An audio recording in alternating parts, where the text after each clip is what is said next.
Hello students, my name is Aisha and today I am going to take social science for class 10. Okay, so we'll start with your history part. In history, your first chapter there is Advent of Europeans to India. Advent of Europeans to India. So this is a lesson where we're going to learn about the Indian history, particularly about British, how they came into India, how they started ruling us. Okay, in this lesson, that starting part we're going to learn. So Advent of European, what do you mean by the word Advent? This word you see, Advent, what does that mean? Advent means coming. Okay, coming of the Europeans. Where did the Europeans come? They came to India. So coming of the Europeans to India, how they came to India, why they came to India, we are going to learn that in this lesson one by one. Everything that we are learning is linked, is somehow linked to the other subtopic. Okay, all this is linked like a story. You can imagine this, one by one things are happening. So pay attention and listen carefully. So introduction here of the chapter. So we're talking about coming of Europeans to India. So the first question here is, why are Europeans coming to India? What special thing does India have that pulls the European countries to India? See, we were rich in a lot of things, especially in spices. We have different kinds of spices in India, right? And most of the spices that we consume as Indians, those are made in our country only, or those are produced in our country. We do not import it from other countries. So all these spices, they were mostly found in India only. And all the people of the world loved these spices and they came to India specially for these spices. What are spices? Spices are masalas. Okay, all the different kind of masala that we have, those are nothing but spices. Okay, like ginger, then cardamom, cinnamon, all these were important spices. Black pepper, these pulled Europeans to India. See here, great demand for Indian spices. Great demand was there in the world market. In the entire world there was a great demand for Indian spices. So people used to come from other countries. They would come to India, take the spices, take and give it in their country. So obviously when there is buying, selling going on, there will be a market set up, right? You need a market which is set up to do the buying and selling stuff. So there was one important place which had become a center of trade. Center of trade meaning a huge market where the trade of that thing is going on. We are talking about spices here. That time the center of trade of Indian goods and spices was Constantinople. This word, learn how to pronounce it. It's Constantinople. Okay, Constantinople, in today's world we call it Israel. Today we call it Israel. That time it was called Constantinople. Okay, it is actually the Eastern European countries. Eastern European countries. So it was called the gateway of European trade. Gateway, the important place of European trade, the center of trade. Okay, why was this important? I'll tell you. See here, the first line, Arab merchants. Merchants are people who buy and sell. Those are called, or they are called merchants, people who buy and sell. So Arab people of the Arab countries, they used to buy things from India and sell it in the other markets. Okay, sell it to other people with the help of this huge gateway of European trade, that is in Constantinople. So Constantinople had become a great market for Indian goods.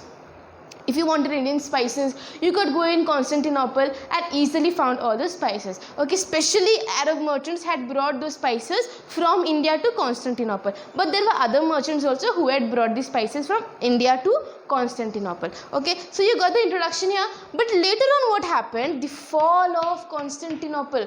That is the second subtopic here, right?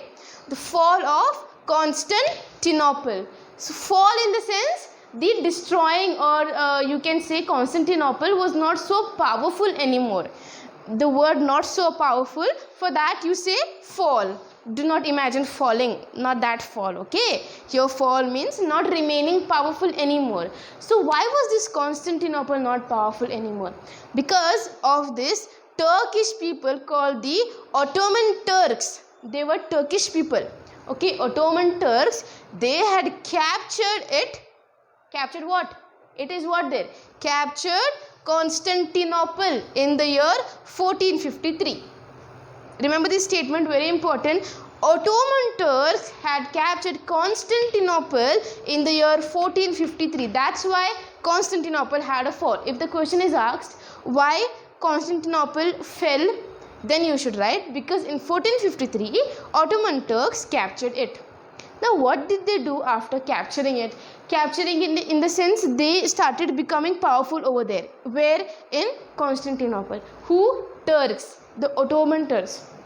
What they started to do, they were imposing high tax on things, on everything that was passing through Constantinople. If you buy something from Constantinople, okay, and you have to, obviously if you're going to the other place, you have to leave Constantinople and go. So when you're leaving it and going, you will be imposed a high tax. Okay, high tax by whom? By the Turks. They were imposing lavid meaning imposed. Okay, they imposed high taxes on goods which were passing through Constantinople. Now what is happening? If the high taxes are imposed, meaning obviously the rates of everything are going on increasing, right? Initially if they were buying something for say 2000 rupees, now they have to pay 500 plus tax. So 2500 rupees for one thing, that is a loss for them. So they do not want that. Why they will give extra tax to Turks simply for no reason? So that's why these people started thinking, let's find a way to directly get Indian goods. Now we don't want Constantinople. We don't want to do anything. We don't want to buy anything from Constantinople. We'll buy directly from India. Why don't want to buy anything from Constantinople? Because the Turks levied heavy taxes on goods. That was the main reason. Okay. So now all these people of the world started to find another route to India. Okay, especially when I say all the people of the world, especially Spain and Portugal. These were the countries, Spain and Portugal were the countries which were finding new sea routes to India. New sea routes to India. Is that clear? Spain and Portugal. Why were they finding new sea routes to India? You know the reason, right? You know the reason they were finding new sea routes to India? Because now they cannot buy goods from Constantinople. Why they cannot buy goods from Constantinople? Because Ottoman Turks have captured Constantinople. See how everything is linked. You see how each and everything is linked. Now they're trying to find new sea routes of India, and finally they found a new sea route to India. Now what is that new sea route? The new sea route was found by this Portuguese person, the Portuguese man, okay, who is very famous. I'm sure you learned about him in your previous classes. Vasco da Gama. Vasco da Gama was the Portuguese person who found the new sea route in India. So when he reached India, he reached to the western part. Okay, western part of India. Karnataka lies in the western part of India, right? There is Calicut. Okay, Calicut. Now what do we call Calicut? We call it Calcutta, right? So in Calicut there was a place called, what is this? Kapadu. Okay, Kapadu is a place in Calicut. There who reached? Vasco da Gama reached. You know how it is, not like how we reach now. It's not like you take a plane and go land to that place. No, you have to travel in the sea. You don't know where you're going to reach, or even if you're going to reach somewhere or no. It's unknown that there is a place there, but you're just going there in one direction. Okay, north, just going on, moving in north, hoping that one day you'll find a land. Finally this Vasco da Gama found a land which was luckily India. Okay, everybody wanted to come to India. Now they found a sea route to India. So now what happened? This Vasco da Gama reached India in Calicut at this place called Kapadu. In which year? 1498. Is this clear to you? This route that was found, this became the route of trade between India and the Europe. Now nobody wanted to take use of this Constantinople and Arab merchants. Why? They found a new route now. They will use that only. No tax, nothing on that route. So that route became the route of trade between India and Europe. Even if the question is asked, why did that route only become a route of trade? You are going to say because Constantinople was not useful anymore. There was high tax imposed on Constantinople. That's why this route, which was found by whom? Vasco da Gama. Please remember, the first person who found the route to India was Vasco da Gama. This person's name is very, very important. Okay, he belongs to which country? He belongs to Portugal. Is that clear to you? So this became the route of trade between India and the Europe or the European countries. After Portugal or after Portuguese, the Dutch, the French, the English people all arrived in India. Once you find a route, finish. Everyone started coming to India because they're getting things at cheaper rate. Directly if they're taking from India, they're getting at cheaper rate. So obviously, why will they buy from Constantinople? Everyone started coming to India. Everyone, the French, the Portuguese and the English people. Now we're going to learn one by one what impact each of these countries had on India. So we were talking about how different countries started coming to India. The first person to come to India was Vasco da Gama. He was a Portuguese person and he came first to Calicut, and that became the route of trade for all the other countries. Now we are going to learn all the other countries one by one. First we learn about Portuguese. Okay, so the Portuguese. These were the first people to come to India. Also, they were the last to leave India. We learned how they were the first to come to India. They found Vasco da Gama especially found the new sea route through which he could come to India. But they left last. They were the last people to leave India. See, even after British went, okay.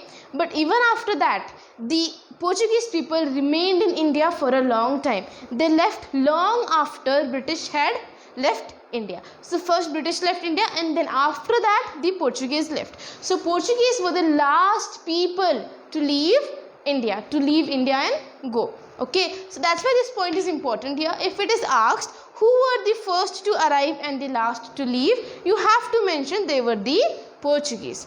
So after Vasco da Gama, who was the next person who came? So after Vasco da Gama, Francisco de Almeida. Francisco, see the pronunciation of the name? Francisco de Almeida. Francisco de Almeida arrived. Where did he arrive? He arrived to India. Okay, and he became the viceroy of the Portuguese.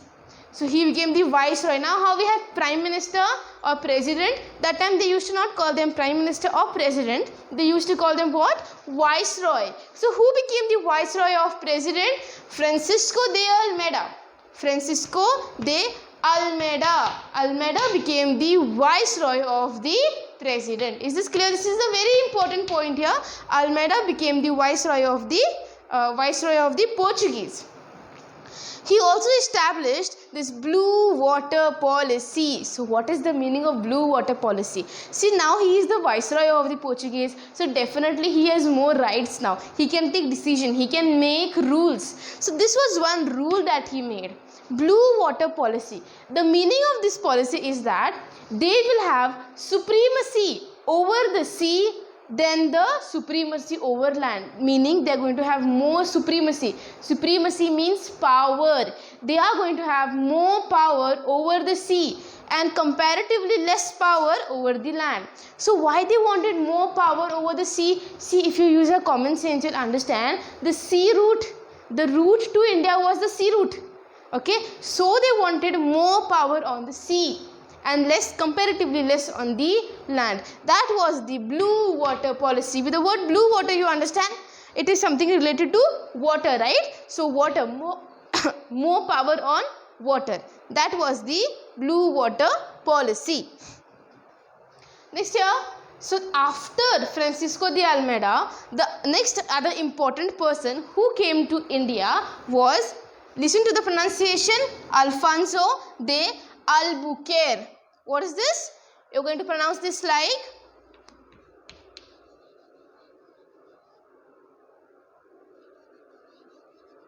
you're going to pronounce it like this. This is Albuquerque. But writing, please, this way. This is the proper spelling and that's the pronunciation, please. Okay. Alfonso de Albuquerque. Alfonso the Albuquerque was the next person who arrived to India after Francisco de Almeida. Alfonso the Albuquerque. So why is he important? See, obviously he has done some important work. Because of that only his name is mentioned in the textbook. There were so many people who came to India and went also. Everyone's name is not written. Only those people's names are written who have done something really great. So what has he done? Let's see here. He is called the real founder of the Portuguese Empire. Portuguese Empire. Portuguese rule. He is called the real founder of that Portuguese Empire. Why is he called that real founder? Because he has done so much towards the Portuguese, for the Portuguese. That's why he was called the real founder of the Portuguese Empire. He did different things. Two most important of them was he fought a war against Goa and he won the war and won Goa. What? He won Goa. He became the ruler of Goa. Also, another important thing that he did was he called war against Sultan of Bijapur. What did he do? He called war meaning war. You're going to call them, hey, I want to make a war with you? No. Called war means you announce that I'm going to come with my army and try to capture your land. That is called war. Okay. So they called war against the Sultan of Bijapur. In which year? 1510. In 1510, they called war against the Sultan of Bijapur. These are the two important things done by whom? Done by Alfonso de Albuquerque. If you are using a textbook right now, see that you write that Albuquerque on top of this word so that you know how to pronounce it. Okay. That word is Albuquerque. Alright. So he did two important things. That was he won Goa and secondly he called a war against the Sultan of Bijapur. Okay. Also he is called the real founder of the Portuguese Empire. Is this clear to you here? So what was the other things that he did? See, if he won Goa, obviously he became the ruler or the president or the most important person in Goa now. So Goa became the administrative center of the Portuguese rule. What do you mean by administrative center? See, you just now learned trade center, trading center. Trading center means from where most of the trading activities will be going on. From that place, most of the trading activities will be going on. But what is administrative center? Administrative center means administration will be going on in that place. What is administration here? Working of the system. Like see, if they're controlling a particular place, what different things are happening where? All that they have to know, right? So that working, that is called, that working was carried out in Goa. Goa became the administrative center. Okay, because of whom? Because of Alfonso de Albuquerque who won Goa. Because of that, Goa became the administrative center of Portuguese. So if the question is asked, which place was the administrative center of the Portuguese? Please remember it was Goa. But see, if there is a king, he is not going to be a king forever. His power will definitely reduce at some point of time because of some reasons or the other. Same thing happened here. Portuguese were very powerful. They were the first to come in India and they were very powerful also. But slowly as time passed on, their powers declined. Their powers declined. There are different factors why their powers declined, but the most important reasons were that their powers declined when the English and the French people arrived in India. So I told you after the Portuguese found the way, all those people started coming into India, entering India one by one. So when this English and French came, actually English and French was the most powerful. Compared to them, the English people, the British people were the most powerful. So because of them, the power of the Portuguese people declined. Because of the English and the French people, the power of the Portuguese people declined. Understood everything under this? Portuguese rule, how they came into India and all. Let's give this a quick recap here. They were the first to arrive in India and also the last to leave. First they only came to India and also they were the last to leave India. Also, Francisco de Almeida arrived to India and became the Viceroy of Portuguese. Francisco de Almeida, he came to India and soon he became the viceroy. I told you viceroy means something like a prime minister of the Portuguese. Blue water policy introduced by whom?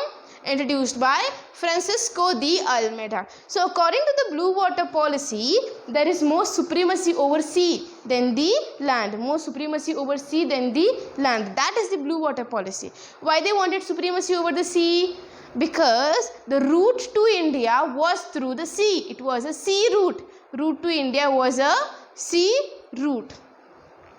Also after Francisco de Almeida came Alfonso de Albuquerque. Alfonso de Albuquerque. So what did Alfonso de Albuquerque do here? Most importantly, he was called the real founder of the Portuguese Empire. He won Goa and also he called a war against the Sultan of Bijapur. The Sultan of Bijapur in the year 1510 or 1510. Goa therefore became the administrative center of the Portuguese rule. It became the administrative center here. But as I told you, slowly one by one their power started to decline, and therefore why did it decline? Most importantly because of the English and the French people. So this was all about the Portuguese. Now let's come to the next people, the Dutch people. I'll tell you, they have not put a great impact on India, okay. The impact was not very great. Greatest impact was of the Portuguese, then of the French and of the English people. But we also have to learn, because it is very important to know what things they have done. Maybe they are not very great impact, but small little things that they have done, we have to learn them. So Dutch meaning they are people from Holland or Netherlands, okay, Netherlands or Holland. Those people are called Dutch. So they came to India. They established, first of all, before coming to India, this point, United East India Company they made. They made this United East India Company in 1602. So what is the company? What does it say? This company was made by Dutch. According to this company, they wanted to rule, or they wanted to take control over take control on what? On trade I am talking about. Take control on trade. See, all these people who came to India, no, initially their intention was not to rule on India. Their only intention was to buy things from India, buy spices from India. But slowly things started happening and they became more powerful on the Indians. They started ruling Indians. Similarly, Dutch, they wanted to make control over the eastern countries of the world. Okay, eastern countries meaning India comes under the eastern countries. So they made this United East India Company to become powerful on trade of the eastern countries of the world. So when did they make this company? In 1602. Dutch from Holland established this United East India Company, and that's how they came to India, because they wanted to become powerful on trade in the eastern countries. They started coming to India. Now sea route is already found. Okay, easy way is there. Anyone can come. So the Dutch came to India. They started doing trade in India. And now what happened? They broke the monopoly of the Portuguese. They broke the monopoly of the Portuguese. What is monopoly? Monopoly means single rule. Single rule. Who was ruling here in India currently? Not ruling in the sense, but who was taking control on most of the trade activities? Ruling on trade? Portuguese, right? So it was their monopoly going on. Portuguese monopoly was going on in India, which was broken by Dutch. How was it broken by Dutch? Because after Portuguese, the Dutch came to India and they also started ruling there. So Portuguese were not the only one ruling in India now. There were two. There were Portuguese and Dutch. Therefore, the monopoly of the Portuguese was broken by the Dutch. So if this question is asked, who broke or how was the monopoly of Portuguese broken? It was broken by the Dutch people. But because of competition from England and French, again England and French, I told you these two were the more powerful ones. They made they made Portuguese less powerful, they made Dutch less powerful. Because of the strong competition of England and French, they remained only in Indonesia. See, I told you, according to this United East India Company, they were going to rule on eastern countries of the world. Okay, so in eastern countries you also have Indonesia, India and different other countries. So they came to India, they became good in India, but because of this you can say difficult competition from England and French, they preferred to leave India and they left India and they only started doing trading in Indonesia. Okay, they started doing trading in only Indonesia. So is this clear to you? I'll give a quick revision, I'll give a quick recap here. Dutch, they are from Holland or from Netherlands. Second, they established United East India Company in 1602. According to this company, they wanted to do their control on the eastern countries of the world. For example, India, Indonesia. That's why they came in India. But as soon as they came in India, they broke the monopoly of the Portuguese. They broke completely the monopoly of the Portuguese. Monopoly means single rule, I told you. So now two people were ruling in India, Portuguese and the Dutch. Also later on their power also became weak because of the English and because of England and French people, okay, or the English and the French people, and that's why they preferred to remain only in Indonesia. So with this I end till here. So go through this, do a quick recap here. Thank you class.